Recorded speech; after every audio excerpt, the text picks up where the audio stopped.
Bobby Anna,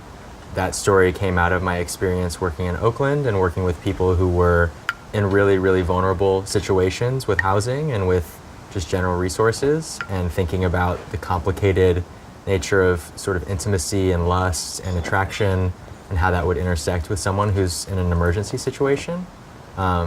You Know Where came directly out of relationships that I had as a PA working on American Honey, and the people who were in the cast, who were mostly non-professional actors, were people who I ended up being really drawn to and connecting really strongly with. And so when we had a chance to make a short on a day off, they were Gary and QT and Isaiah were kind of the people who came to mind to work with.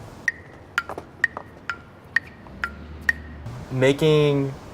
American Honey, being part of that community, meant that we were spending time in motels together throughout the Midwest. We were a group of people from different parts of the country, from different socioeconomic backgrounds, different cultural circumstances,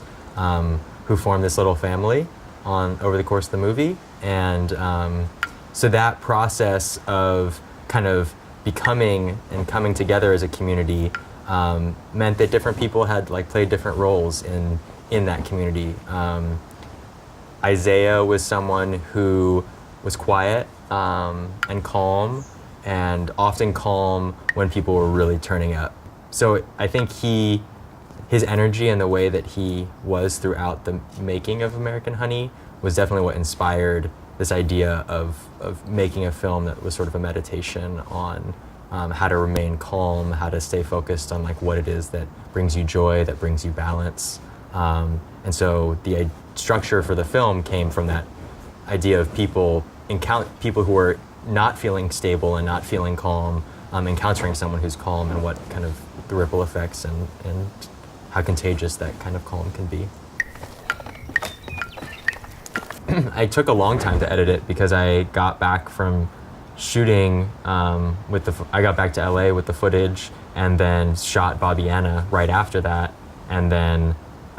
which I had been planning for 2 years and had finally enough money to actually do after I worked on American Honey. And so I actually waited to cut You Know Where until I was in grad school, a year later. And I had a cut of it that I liked, but I kind of kept paring it down, and I kept fiddling with it for almost a year and a half. So I think I definitely like that it was improvised in the sense that it allowed for a lot of just a different approach to editing than I've taken for other short films that are more shot listed, that are more planned.